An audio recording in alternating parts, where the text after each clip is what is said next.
If someone had told me a year ago that my life would be saved by the one man in town I actively avoided, I would have laughed. A dry, brittle sound with no humor in it, because my life was built on avoidance. It was a carefully constructed fortress of solitude, with the river as its moat and my own anxieties as its highest walls. I didn't come to this small, waterlogged town looking for connection. I came looking for a quiet place to disappear, a place where the only voice I had to listen to was the steady, indifferent murmur of the current.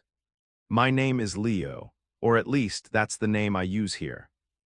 I'm an illustrator, a job that requires nothing more than a good internet connection and a deep-seated preference for the company of fictional characters over real ones. My cottage was small, tucked away at the end of a gravel road where the woods grew thick and the river bent sharply, like a bent elbow. It was perfect, isolated, predictable. The river was my neighbor, my clock, my calendar. I knew its moods by the color of the water, the speed of its flow, the sound it made against the stones.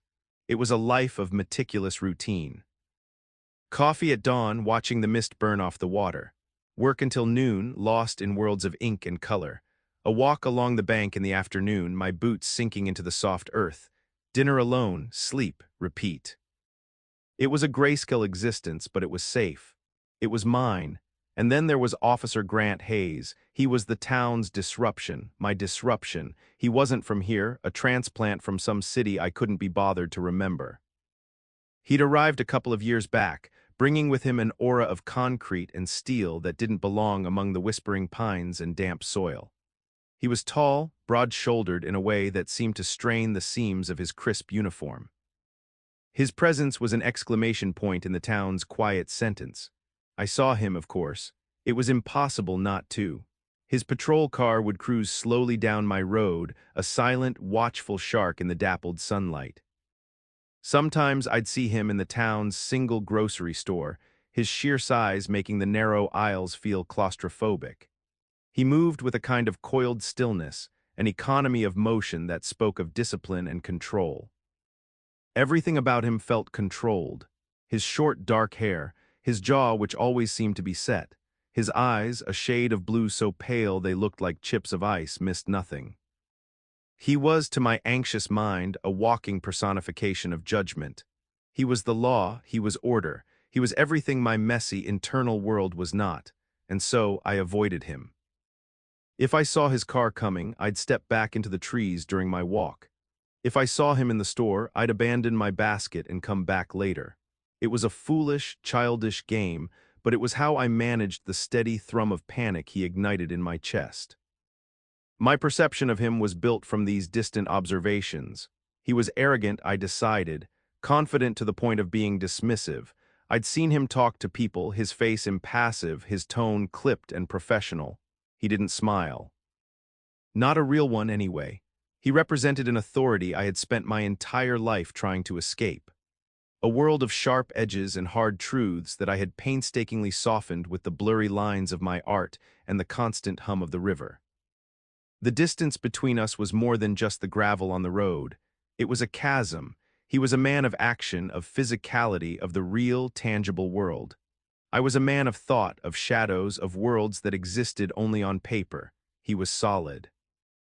I was vapor. We occupied the same small town, but we lived in entirely different universes. I was content with that arrangement. I needed that arrangement. His existence was a low-grade stressor, a reminder of the world outside my carefully curated bubble, a world I wanted no part of. He was a figure in the landscape, no more real to me than the distant mountains or the hawks that circled overhead. Just a shape, a uniform, a threat to my peace. I convinced myself that I disliked him. It was easier than admitting the truth. It was easier than admitting that my heart beat a little faster when his cruiser passed, not just from fear, but from something else. Something sharp and terrifyingly like fascination. I noticed the breadth of his shoulders, the way the sun caught the dark hair on his forearms when he rested his elbow on the open window of his car. I noticed the exhaustion that sometimes settled around his eyes, a faint bruising of weariness that his rigid posture couldn't quite hide. These observations were dangerous intrusions. I would push them away, burying them under a fresh layer of resentment. He was a cop, a symbol, that was all. To think of him as anything else as a man was a risk my fragile peace could not afford. The barrier between us was necessary. It was the only thing that kept my world from tilting on its axis. He was out there and I was in here and the river flowed between us. That was the status quo, that was the life I had built. A quiet, lonely, safe life. Until the day the river decided to remind me that nothing, not even the earth beneath my feet, was ever truly stable. The rain started in the afternoon. A gentle patter at first, a welcome sound on the tin roof of my cottage. I love the rain. It deepens the colors of the forest, washes the world clean, and gives me an excuse to stay inside, to sink deeper into my solitude. But this was different. The sky didn't just weep, it broke open.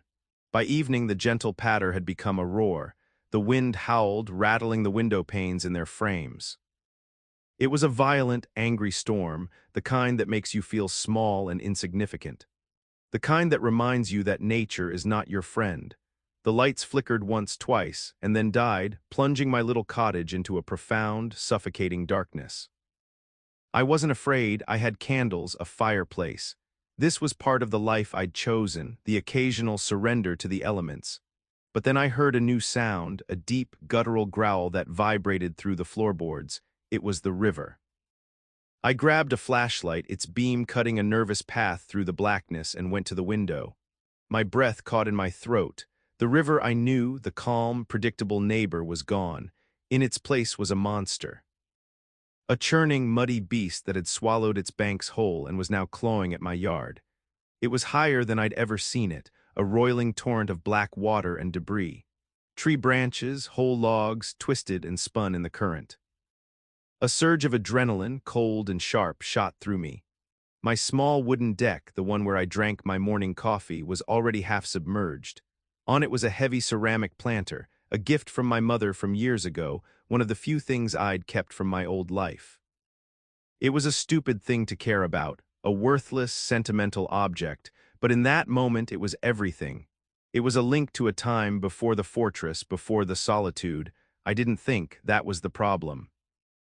I never acted, I only ever thought. But this time I just moved. I pulled on my boots, grabbed my raincoat, and plunged out into the screaming chaos of the storm. The wind tore at me, and the rain was like a physical blow, cold and relentless. The ground beneath my feet was a spongy, treacherous marsh. The deck was slick with mud and river water. I could feel the boards groaning under the pressure of the current. I reached the planter, my fingers numb and clumsy as I tried to get a grip on its wet, heavy sides. It wouldn't budge. The river was pushing against it, holding it in place. I pulled harder, my muscles screaming in protest, my feet sliding precariously close to the edge. And then the world fell away. There was a sickening crack of splintering wood, and the section of the deck I was standing on simply disintegrated. One moment I was on solid ground, the next I was in the water. The cold was a shock so profound it stole the air from my lungs. It was a living thing, a predator, its icy teeth sinking into me, paralyzing me. The current seized me, pulling me under, tumbling me head over heels in a disorienting, violent ballet of darkness and debris. Panic, raw and absolute, clawed at my throat. I was going to die. Here in the dark, alone. My carefully constructed life, my safe little world, was being washed away, and I was being washed away with it. My lungs burned. My head struck something hard, a flash of white-hot pain. And then, just as the blackness started to close in, a light. A blinding white light cutting through the rain and the dark, a shout, a name, my name, or at least the name I used here. A strong, unyielding grip clamped onto the collar of my coat, hauling me upward. I broke the surface, gasping, choking on a mixture of air and filthy water. I was being dragged, my body limp and useless, toward the collapsing bank. The man pulling me was a silhouette against the beam of his flashlight, a figure of impossible strength against the rage of the river. He hauled me onto the muddy grass, his hands digging into my shoulders, turning me onto my side as I coughed up what felt like half the river. I was shivering uncontrollably, my teeth chattering so hard my jaw ached. I could barely see, but I knew. Even before he spoke, I knew. Leo, are you all right? Talk to me. The voice was deep, strained with effort, but steady. It was the voice I'd only ever heard in clipped, professional tones from a distance. It was Officer Grant Hayes. My fortress had been breached. The moat had failed. And the one man I had spent years avoiding was now the only thing holding me to the solid ground. He half-carried, half-dragged me toward his patrol car, its emergency lights painting the chaotic scene in strobing flashes of red and blue. The world felt unreal, a nightmare landscape. He opened the passenger door and bundled me inside, the force of it surprisingly gentle. The car was an island of warmth and quiet in the middle of the storm. "My house," I managed to stammer, my voice a ragged whisper. Your house is too close to the water." He cut me off, his voice firm, leaving no room for argument. "The road back to town is probably flooded. You're coming with me." "My place is on higher ground." Forced proximity. The two words echoed in my mind, a frantic alarm bell. This was my worst-case scenario, a situation so far beyond the realm of what I could control that my brain simply refused to process it. I was cold, hurt, and soaked to the bone, and I was being taken to the home of the one person who made my skin crawl with a mixture of fear and something I refused to name. He got in the driver's side, water dripping from him, pooling on the floor mat. He turned the heat up all the way, the blast of warm air feeling both wonderful and painful against my frozen skin. He didn't speak as he drove, his attention focused on navigating the treacherous, debris-littered road. His knuckles were white where he gripped the steering wheel. I huddled in the passenger seat, wrapped in a coarse emergency blanket he'd pulled from the trunk. I watched his profile in the dim glow of the dashboard lights. The rigid set of his jaw, the faint furrow between his brows, he was no longer a symbol. He was a man. A man who had just pulled me from a river that was trying to kill me. And my carefully constructed dislike for him felt flimsy, childish, and utterly ridiculous. It was dissolving in the face of a terrifying, undeniable truth. He had saved my life, and now I was trapped with him. Grant's house was like him, solid, functional, and devoid of unnecessary clutter. It was a simple ranch-style home, set back from the road on a small hill, safe from the river's wrath. Inside, it was warm and smelled faintly of coffee and cedar. The furniture was dark wood, sturdy, built to last. There were no pictures on the walls, no personal trinkets on the shelves. It was a space that felt more occupied than lived in. A place to sleep and eat before returning to the real world. "Bathroom is down the hall, first door on the left," he said, his voice still in that clipped, official tone. But his actions betrayed a different story. He stripped off his own soaking jacket and tossed it onto a mat by the door, then turned to me. His hands hovered near my shoulders for a second, hesitant, before he helped me peel off my own sodden raincoat. "Get out of those wet clothes before you get sick. There are towels in the linen closet. I'll find you something to wear." I just nodded, my body still shaking too hard to form words.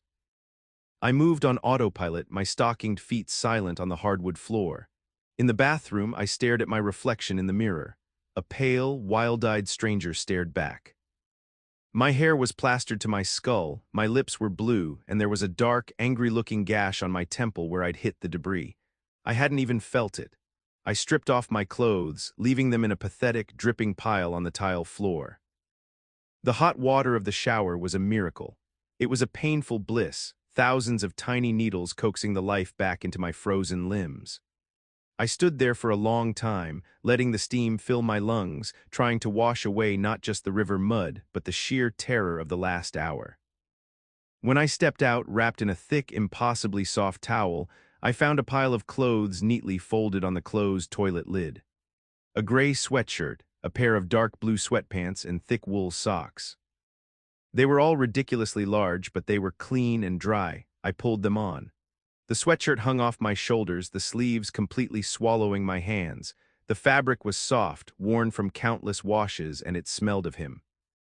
Not of cologne or anything artificial, but something clean and fundamentally male. Detergent, soap, and the faint, warm scent of his skin. I inhaled deeply, my eyes closing. It was an alarmingly intimate sensation, wearing his clothes. Breathing in his scent, I emerged from the bathroom feeling marginally more human, but the shivering had been replaced by a deep, bone-weary exhaustion. Grant was in the kitchen, his back to me. He had changed into a simple black t-shirt and jeans. The shirt stretched taut across his broad back and shoulders, and for a moment I just stood there, watching the play of muscle beneath the fabric as he moved. He was making tea. This was where I started to see the cracks in the facade. The Officer Hayes I knew, the one I had built up in my head, would not be making tea. He would be filling out paperwork, his voice a monotone drone of official procedure. But this man, Grant, his movements were quiet, efficient, and focused. He wasn't a cop in this moment. He was just a man in his kitchen. He turned, holding 2 steaming mugs, and saw me standing there. His eyes, those pale blue chips of ice, flickered down, taking in the sight of me swimming in his clothes, then back up to my face. For the first time, I saw something in them other than professional detachment. Concern. It was unmistakable. "Here," he said, handing me a mug. His fingers brushed against mine as I took it, the first touch.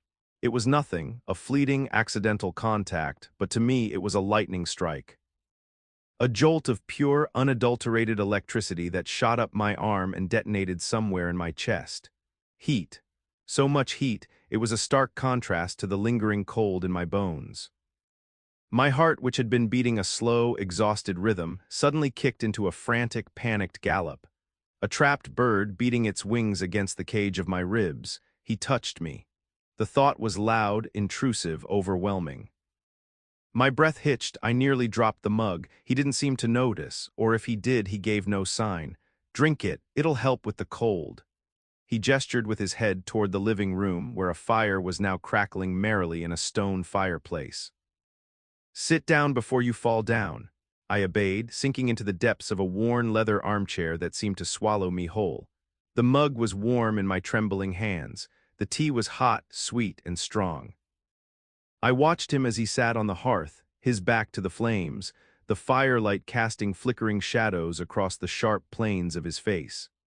He wasn't looking at me, but at the storm raging outside the large picture window.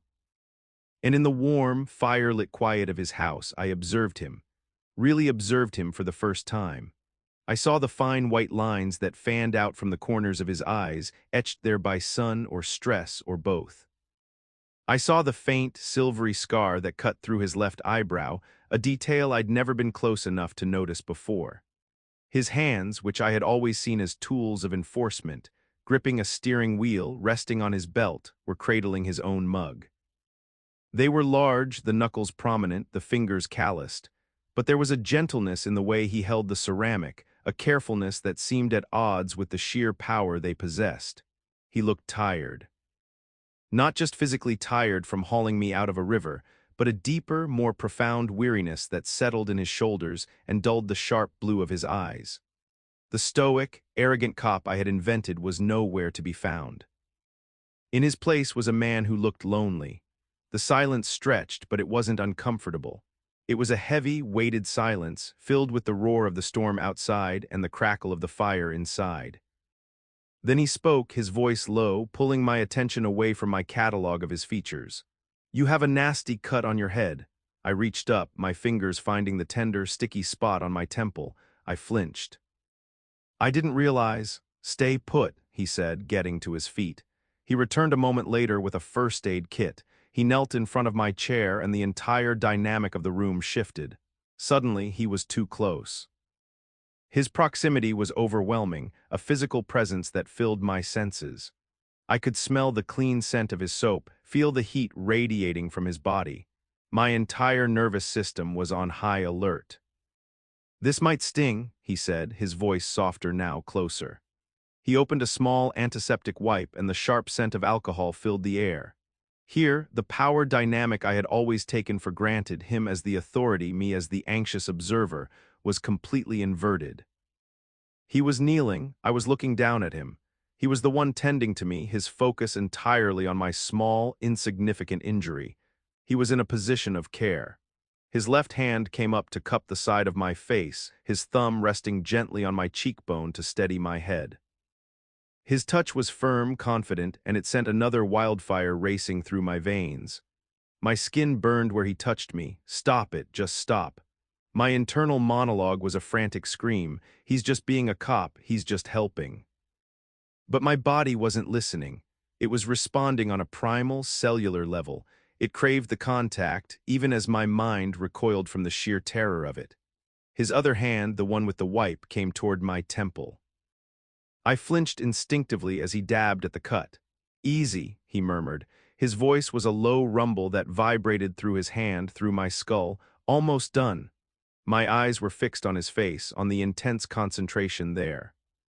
His brow was furrowed, his lips slightly parted.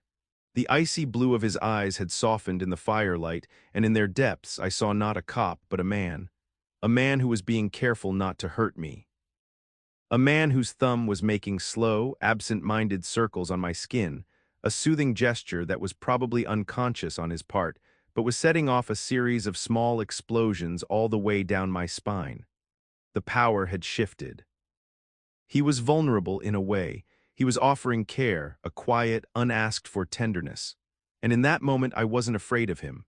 I was afraid of the violent, desperate way I wanted to lean into his touch, to close my eyes and just stay there. For the first time in our silent, one-sided relationship, the playing field felt level.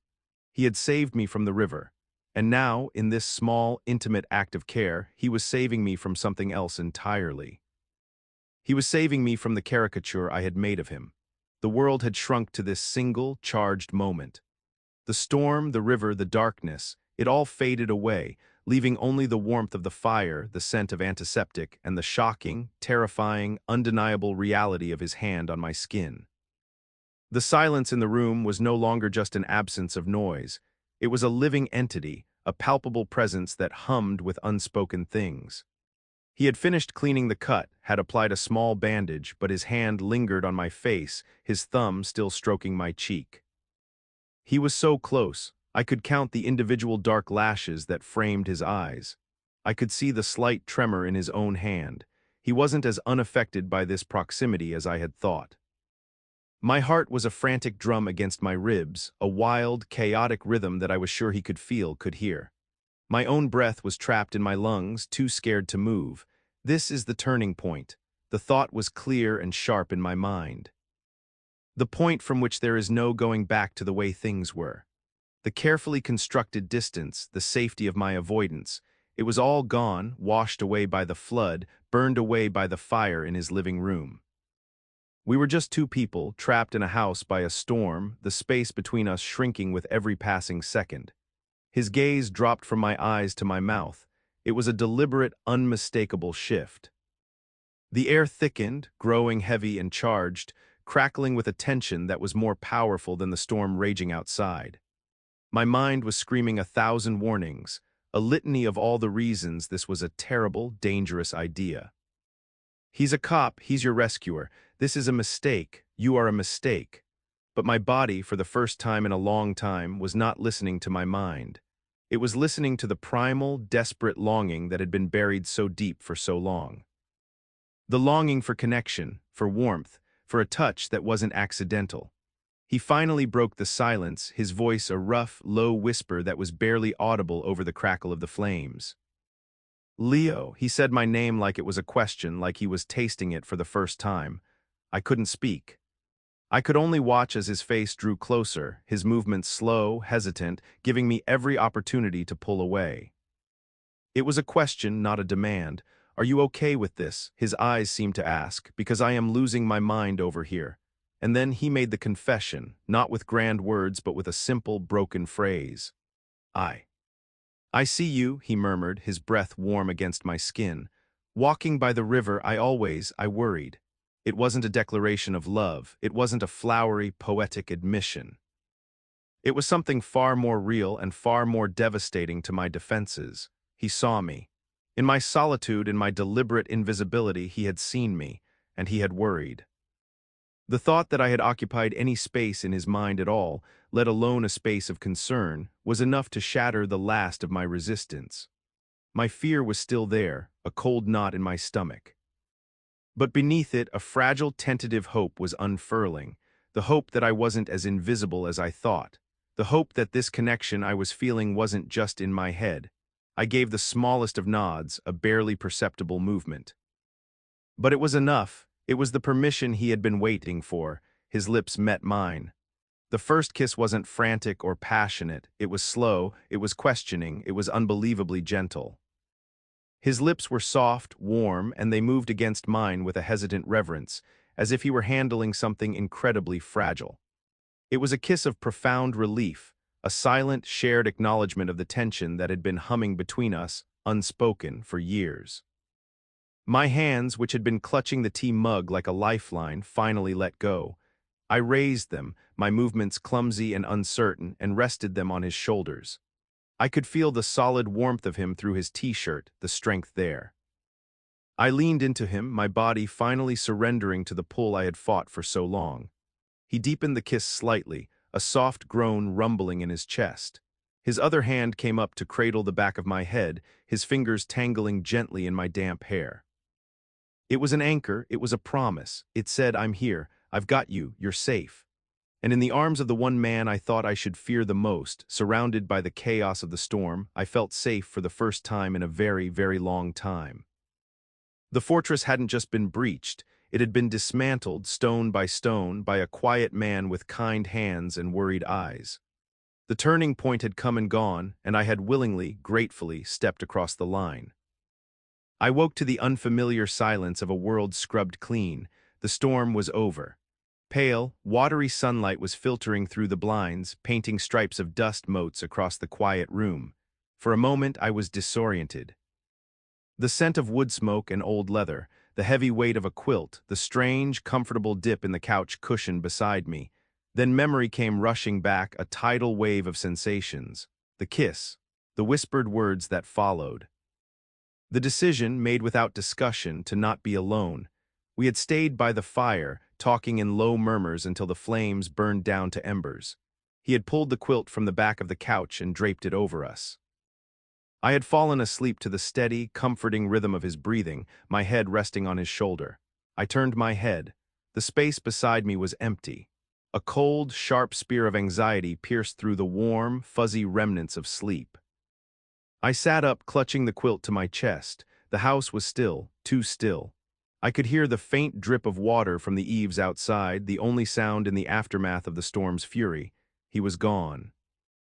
Panic began to bubble in my throat, hot and acidic. Of course he's gone, what did you expect? The voice of my own self-doubt was loud, cruel, and immediate. I scrambled off the couch, my bare feet cold against the hardwood floor. His clothes, the ones I was still wearing, felt like a costume now, a foolish, ill-fitting reminder of a delusion. I found him in the kitchen, and the sight of him made the knot of anxiety in my stomach twist into a painful, gut-wrenching certainty. He was dressed, not in the soft, approachable clothes of the man who had held me by the fire, but in the crisp, starched uniform of Officer Hayes. The wall was back up, higher and more impenetrable than ever.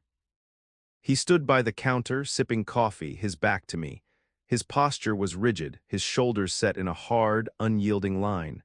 The intimacy of the night before might as well have been a fever dream brought on by hypothermia and shock. This man, this stranger in a uniform, was not the same person who had kissed me with such hesitant tenderness. He must have heard me because he turned. His face was a mask of professional neutrality. The concern, the softness, the vulnerability, all gone, wiped clean like the storm-washed sky. Only the icy blue of his eyes remained, and they were distant, unreadable. "Morning," he said. His voice was clipped, formal. The same voice he used on the side of the road during a traffic stop. "Coffee's fresh. The roads are clear enough to get you home. To get you home, not 'I'll take you home.' Not 'Are you okay?' Just a statement of fact, a dismissal." Every word was a tiny, sharp icicle stabbing into the fragile hope that had bloomed in my chest. I felt my own walls rushing back into place, a desperate, reflexive act of self-preservation. "Thanks," I mumbled, my voice barely a whisper. I couldn't look at him. I stared at the floor, at my own bare feet, at the ridiculously long sleeves of his sweatshirt that covered my hands. I felt exposed, ashamed. The silence that followed was a torment. It was a thick, suffocating thing, filled with everything that wasn't being said. The night before, the silence had been a comfort, a shared space. Now it was a weapon, and it was aimed directly at me. I had been a mistake, a moment of weakness on his part, a lapse in judgment brought on by a crisis. He had rescued the pathetic, drowning artist, and in a moment of storm-induced intimacy, he had pitied me. The thought was a searing brand on my already fragile ego. He pitied me, and I had mistaken it for something else, something real. The drive back to my cottage was excruciating, 10 minutes of pure, unadulterated agony. He didn't turn on the radio. He just drove, his eyes fixed on the road, his hands gripping the wheel at 10 and 2, a perfect textbook example of protocol. I sat in the passenger seat, huddled against the door, trying to make myself as small as possible, wishing I could simply evaporate. When he pulled up to my house, I couldn't get out of the car fast enough. I fumbled with the door handle, my hands shaking. "I'll, get your clothes back to you," I stammered, not looking at him. "No rush," he said, his voice still flat, still empty. I practically fell out of the car, slamming the door behind me. I didn't look back. I couldn't bear to see him drive away. I just ran to my front door, my key trembling in my hand, and let myself in. I leaned against the closed door, my heart hammering against my ribs, and listened until the sound of his engine faded into the distance. And then the solitude I had once cherished crashed down on me with the force of a physical blow. The silence in my little cottage was no longer peaceful. It was an absence, a hollow, aching void where the sound of his breathing should have been. The air was cold, and the smell of the damp earth and river mud was a cruel reminder of how this whole nightmare had started. The next few days were a special kind of hell. I tried to go back to my routine: coffee, work, walk. But it was all hollow, the colors leached out of it. My focus was shattered. I would stare at a blank page for hours, my pen motionless in my hand. Every time I closed my eyes, I could feel the ghost of his lips on mine, the phantom weight of his hand on my face. My solitude, my fortress, had become my prison. It was tainted now by the memory of not being alone. Every quiet moment was a roaring testament to his absence. I saw his patrol car drive past my road once a day, just like always. But now, instead of relief, it brought a fresh wave of pain. He didn't slow down, he didn't stop. He was just a shape in a car again, a symbol of an authority that had seen my most vulnerable self and then had turned away in the cold light of day. The silence stretched from 1 day into 2, then 3. Each passing hour was another confirmation of my foolishness. He wasn't going to call. He wasn't going to stop by. The storm was over, and so was the brief, insane moment of connection we had shared. It was an anomaly, a glitch in the system. And now things were back to normal, except they weren't, because I was broken. The old Leo, the one who was content in his grayscale world, was gone. He had drowned in that river. And this new Leo, the one Grant had pulled from the water, was left with a gaping wound in his chest, an ache so profound it felt like a part of him was missing. The silence wasn't just an absence of him. It was an absence of a part of myself I hadn't even known existed until he had touched it. On the 4th day, I couldn't take it anymore. I washed his clothes, folded them with a painful precision, and put them in a plain paper bag. I would leave them at the police station, a clean break, a final, formal severing of the tie. I would exorcise his ghost from my house and from my head. I would force myself back into the shape of my old life, even if the edges no longer fit. I was standing in my kitchen, holding the bag, trying to summon the courage to leave, when I heard the crunch of tires on my gravel driveway. My heart stopped. I froze, my knuckles white on the paper bag. It couldn't be. It was too late. I had already accepted the silence, had already started to build my walls back up, higher and stronger this time. Through the window over the sink I saw him, not his patrol car. His own truck, a dark, unassuming pickup. And he wasn't in uniform. He was wearing a simple Henley shirt and jeans. He was just Grant. He got out of the truck and just stood there for a long moment, looking at my little cottage as if he wasn't sure what to do next. He looked uncertain. The rigid confidence was gone. He looked as lost and conflicted as I felt. He ran a hand through his hair, a gesture of frustration or anxiety, and then started walking toward my door. Panic and a wild, treacherous hope warred within me. I didn't move. I just stood there, paralyzed, listening to his footsteps on my wooden porch.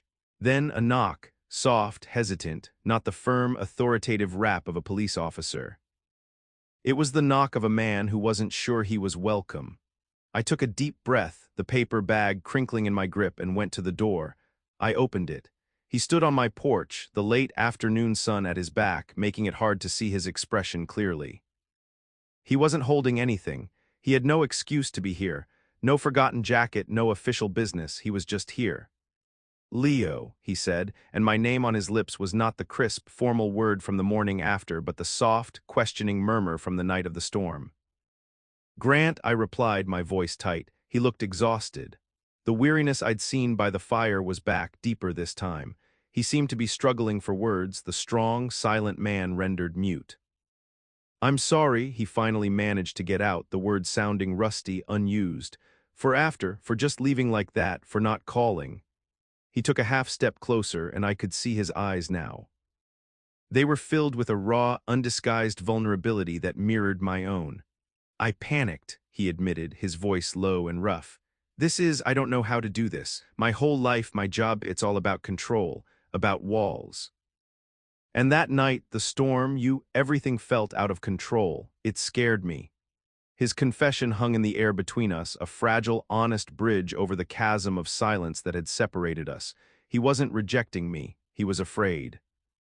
Just like me, the realization was a profound, earth-shattering relief. The tension that had been coiled in my chest for days began to unwind. I thought you regretted it, I heard myself say, the words tumbling out weak and shaky. I thought it was pity. His face crumpled at that, a look of genuine pain crossing his features. No, he said, his voice firm, emphatic. God, no, Leo, it wasn't pity. It was the first real thing I've felt in, I don't know how long, that's what scared me. We stood there in the doorway, the clarifying conversation hanging in the quiet air. We were two solitary men, both masters of building walls, who had accidentally found a door in the other's defenses. And we were both terrified of walking through it, but even more terrified of letting it close forever. He looked at the paper bag in my hand. My clothes, he asked softly. I nodded. I was going to drop them off. Can I come in? He asked. It was a question, but it held the weight of a plea. I stepped back, opening the door wider, and he entered my space for the first time. He looked around my small, cluttered cottage, at the stacks of books, the half-finished drawings taped to the walls, the general organized chaos of my life. He was seeing me, my real world, not just the drowning victim or the object of his distant worry. He turned back to face me, his expression serious. I don't want to mess this up, he said. I don't want to scare you or me, but I also don't want to go back to just driving by. He reached into his pocket and pulled out his personal phone, not the one for work. He held it out to me. I want you to have my number. It was such a simple, modern gesture, but it was everything. It was the symbolic act of commitment I hadn't even known I was desperate for. It wasn't a promise of forever, but it was a promise of a future, a promise to try, a promise to talk, not retreat into silence. I took the phone, my fingers brushing his again. This time the jolt was still there, but the panic was gone. It was replaced by a warm, steady hum of connection. I keyed my number into his phone and handed it back. He looked down at the screen, a small, genuine smile finally touching his lips. It transformed his face, erasing the lines of stress and weariness. It was like seeing the sun for the first time after a long, hard winter. Leo, he said again, testing my name one more time as if to make sure it was real. Grant, I said back, and this time I smiled too. The recommitment was made. The silence was broken, and the new beginning was waiting just on the other side of the door. The days that followed were a study in quiet revelation. The new beginning wasn't a sudden, dramatic shift, but a series of small, tentative steps into new territory. It was Grant's truck pulling into my driveway at the end of his shift, the crunch of the gravel becoming the most welcome sound in the world. It was him walking through my door, shedding the rigid skin of Officer Hayes and becoming just Grant, his shoulders slumping in relief as he left the weight of his job outside. It was domestic intimacy, a concept I had only ever read about in books or drawn in sterile, imagined scenes. It was the two of us in my small kitchen, bumping elbows as we tried to cook dinner together. Him with his methodical, efficient movements, and me with my chaotic, creative energy. It was the comfortable silence that settled between us as we ate, a silence that was no longer a void but a shared space of contentment. It was making coffee in the morning and automatically making 2 cups instead of one. It was the sight of his ridiculously large boots by my front door, a silent, solid testament to his presence in my life. It was finding one of his black t-shirts mixed in with my laundry, the scent of him a comforting anchor in the mundane chore. We learned each other's rhythms. I learned that he was quietest after a long shift, that he needed time to decompress, to let the sharp edges of his day soften. He learned that I got lost in my work, that I would forget to eat or sleep if I was deep into a project, and he would appear at my side with a sandwich and a gentle reminder to take a break. The physical intimacy evolved slowly, naturally. It started with a hand on the small of my back as he passed behind me in the kitchen. It was his arms slung over my shoulders as we sat on my porch, watching the river, no longer a monster but just my neighbor again, flow peacefully by. It was sleeping in the same bed, a step that felt both monumental and perfectly natural. The first night I lay awake, my body rigid with a familiar anxiety, terrified of doing something wrong. But then he had simply reached for me in his sleep, pulling me against the solid warmth of his back, his arm draped possessively over my waist, and I had melted into the embrace, falling into the deepest, most peaceful sleep of my life. There was no more anxiety. In its place was a profound sense of rightness, of coming home to a place I hadn't known I was searching for. His presence beside me in the dark was a comfort beyond words, a silent promise that I wasn't alone. Waking up to find him there, his face soft in the morning light, was a daily miracle that made my heart ache with a quiet, overwhelming joy. One rainy Sunday, months later, we were curled up on my couch, a sketchbook open on my lap.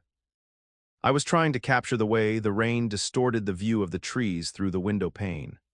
Grant was quiet beside me, reading a book, his leg pressed against mine from thigh to ankle.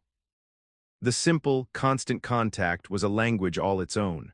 I paused, the pencil still in my hand, and looked at him. I looked at this man who had become the steady, central point of my once solitary world. The man I had feared, the man I had resented, the man who had saved me in more ways than one. My life used to be a fortress, built to keep the chaos of the world at bay. I had mistaken solitude for safety, routine for peace. I had lived in grayscale, afraid of the vibrant, messy, and unpredictable colors of real connection. The river, the very thing I had used as my moat, had risen up and washed it all away. That violent, terrifying night had been a baptism, stripping away my defenses and forcing me to be vulnerable. Grant was the ultimate plot twist in the quiet, predictable story I had written for myself. He was the disruption I had spent years avoiding, the intrusion of the real world into my carefully curated bubble. And he was, without a doubt, the best thing that had ever happened to me. He didn't just save me from the river. He saved me from myself. He saved me from a life half-lived in the shadows. He saw me when I thought I was invisible, and he had the courage for both of us to cross the distance. He must have felt my gaze because he looked up from his book, his pale blue eyes questioning. "What?" he asked, a small smile playing on his lips. "Nothing," I said, my own smile spreading across my face. I leaned over and kissed him, a slow, easy kiss filled with the comfort and security of our new beginning. Just everything. I turned back to my sketchbook, but I didn't draw the rain-streaked trees. Instead, I began to draw his hand, the one resting on his knee. The strong, calloused fingers, the prominent knuckles, the hand that had pulled me from the water and had so gently bandaged my wound. The hand that now held mine in the dark. It was a hand that knew how to be strong and how to be gentle. And as I drew, I knew, with a certainty that settled deep in my bones, that my life had not begun in that quiet cottage by the river. It had begun the moment this man had taken my hand and refused to let go.